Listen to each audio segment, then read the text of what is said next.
realidad, como para esta primera columna, decidí hablar de algo que uno relativamente lo ve frecuentemente en el consultorio, es el hecho de vivir más o vivir mejor, y este concepto nuevo que hay en salud, que es el de llevar adelante un envejecimiento saludable.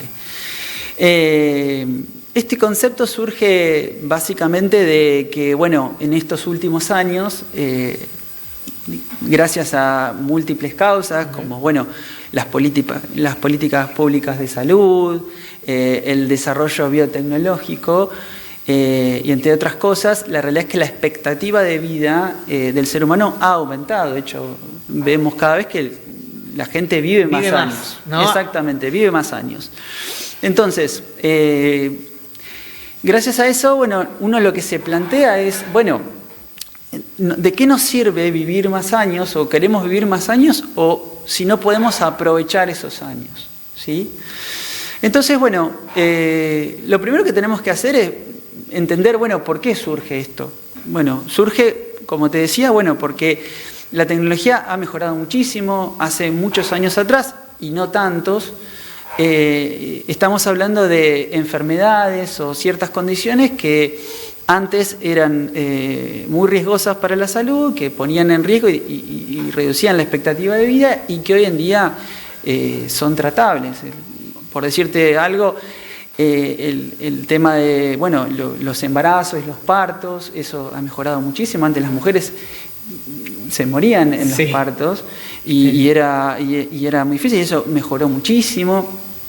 Muchas enfermedades como el asma, la tuberculosis, no sé, hoy hablamos, por ejemplo, de enfermedades como el HIV, donde yo nací en el 85 y se empezaba a hablar de esa enfermedad. Y bueno, hoy en día es una enfermedad... Te condenaba a muerte, ¿no? Porque no había tratamiento. No había tratamiento, o era muy difícil acceder, y hoy en día se accede en forma gratuita, todo el mundo puede acceder, y es una enfermedad crónica. Y así, bueno, muchas cosas. De hecho, muchas enfermedades oncológicas hoy en día son tratables, ¿no? Entonces, partiendo de eso, nos planteamos, bueno, este aumento de la expectativa de vida ha de alguna manera llevado a que empiecen a aparecer otras enfermedades como principal causa de morbimortalidad. Y ahí aparece la enfermedad cardiovascular en primera instancia, exactamente. En todos los países en el mundo, la enfermedad cardiovascular hoy en día es la principal causa de morbimortalidad. ¿Y por qué hablamos de morbimortalidad? Porque, bueno, mortalidad ya sabemos lo que es, y hablamos de morbilidad porque, de alguna manera, la tecnología también ha mejorado el abordaje terapéutico de las enfermedades cardiovasculares. El tema es que cuando a veces un paciente cursa con un cuadro cardiovascular, el daño es irreparable. Y el paciente tiene que vivir con la cronicidad de esa enfermedad, que muchas veces puede generar una cierta discapacidad, una cierta disminución de su capacidad funcional. Entonces, eso de alguna manera se empezó a medir. ¿Sí? Aparecen unos indicadores que miden, el indicador se llama Daily, y lo que mide o trata de evaluar es años perdidos de un paciente por muerte prematura, es decir, que murió antes de lo que se espera por su expectativa de vida, y años de vida por discapacidad. Y eso te da un número, es un indicador. Ahora, ese número, ese indicador, ¿para qué sirve? El número en concreto a nosotros no nos sirve de nada, digamos. Le puede servir al director de salud, porque puede evaluar, a ver, cómo está mi población, qué carga de enfermedad tiene, ¿no?, mi población, que le puede servir para esa información para dársela al ministro de Salud de la provincia, para que se lo dé al ministro de Salud de la Nación. Entonces tiene un detalle de decir, bueno, nosotros tenemos esta carga de enfermedad Y bueno, obviamente cuando distribuyamos los recursos, tenemos que poner en esto, digamos, tenemos que derivar los recursos para prevenir o mejorar esto. Pero es puramente, digamos, una decisión política o estatal. ¿Para qué nos sirve a nosotros en el consultorio o en el día a día? Bueno, para que nos haga ruido y para saber lo que tenemos que cambiar. La realidad es que cuando vos ves los indicadores en Argentina o en América Latina, la mayoría de todas esas enfermedades que producen este tipo de indicador, lo que es muerte prematura o años de vida perdidos con discapacidad, la mayoría de las enfermedades están asociadas a ciertos factores de riesgo que son modificables. Es decir, que nosotros podemos cambiar, que son tratables, ¿no? Que es un montón eso, ¿no? Que es un montón. Depende de nosotros. Exactamente. Entonces, teniendo ese dato, a mí y digamos al médico le cambia totalmente el paradigma, porque cuando un paciente viene al consultorio y se sienta, yo ya no estoy pensando en disminuir la mortalidad de este paciente, sino que estoy pensando en reducir la carga de enfermedad, es decir, mejorar su expectativa de vida.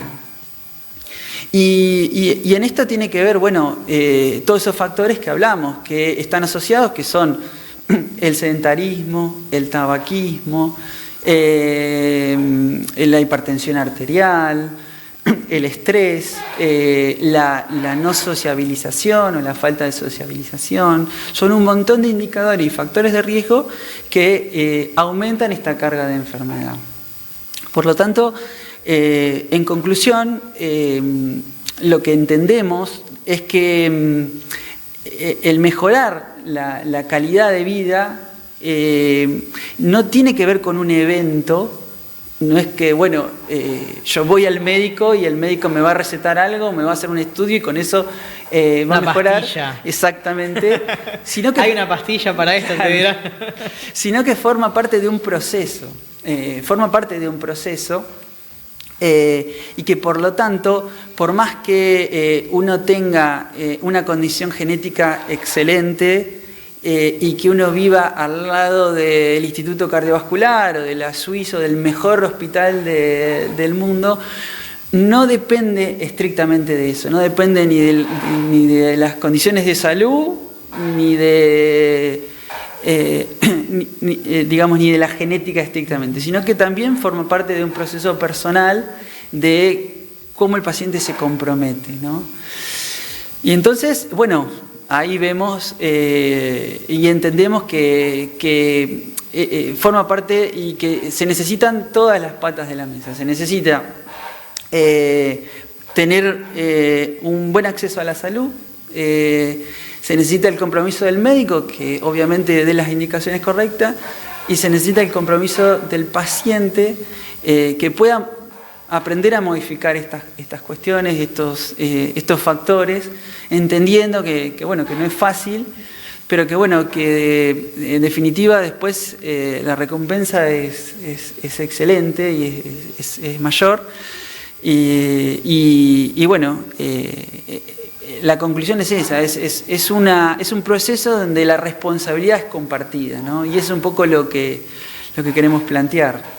Súper claro, Jere. Es como, digamos, cambió el foco. No es hasta qué edad vivo, sino cómo llego a esa edad, ¿no? En qué calidad tengo.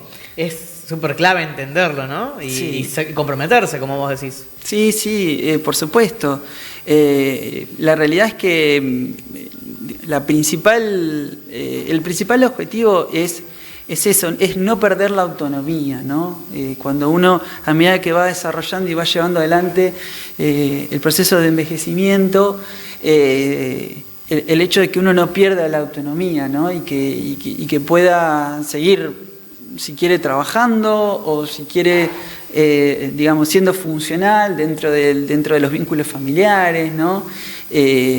O haciendo actividad, compitiendo. Tengo pacientes de edad avanzada que juegan al Newcon o juegan al tenis, o tienen su grupo de fútbol, Y bueno, y uno lo ve y entiende que es por ahí, ¿no? Que es eso.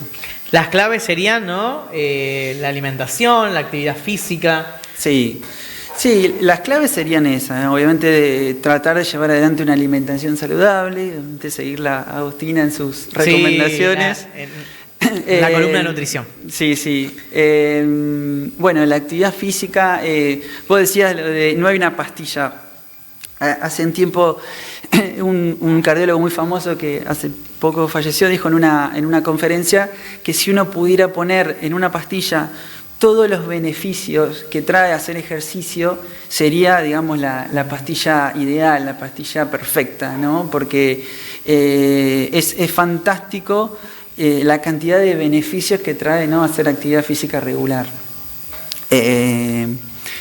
Y bueno, obviamente el estrés eso es algo de que en algún momento vamos a hablar. Salud mental, también hay un nexo, ¿no? También, sí. Digamos todo, la salud integral. Somos todo, como hablaba de las patas, ¿no? Sí. Si hay una que está fallando. Sí, pero por eso, bueno, todo es tratable, todo se puede abordar. Nada es para desmerecer o para no darle la importancia. Así que bueno, nada, los invito a leerla. A que lean metanoiadigital.com.ar, ahí pueden leerla. Y bueno, la semana también vamos a ir compartiendo algunas placas con algunos textuales para que el que por ahí no le gusta tanto, hay que meter el mensaje Está bien, de todas formas. Sí. Súper claro, Jere, y súper actual. ¿Por qué digo? Porque veo muchas estadísticas de los pocos nacimientos que hay, ¿no? Y cuánta, cómo, digamos, la gente vive más. Todo el tiempo salen, ¿viste? Entonces, bueno, ¿a costa de qué? Me queda esa pregunta. Bueno, ¿vivir más a costa de qué? Ahí. Sí, tal cual. Y a costa también de disfrutar, ¿no? La vida. Muchas veces uno...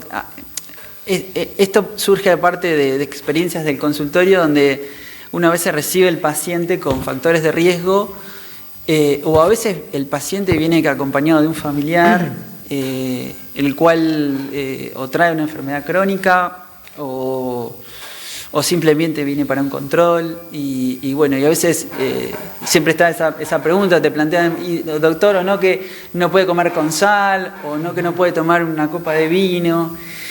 Y bueno, obviamente que nunca vamos a hacer una indicación que sea perjudicial para la salud del paciente, pero la realidad es que uno trata de cuidarse, uno trata de que el paciente esté bien para justamente poder disfrutar una copa de vino el fin de semana con la familia, para poder disfrutar de una merienda con los nietos, para poder disfrutar de una cena con los hijos, ¿no? Entonces, eso es lo que queremos. Disfrutar. Disfrutar. Que para eso estamos.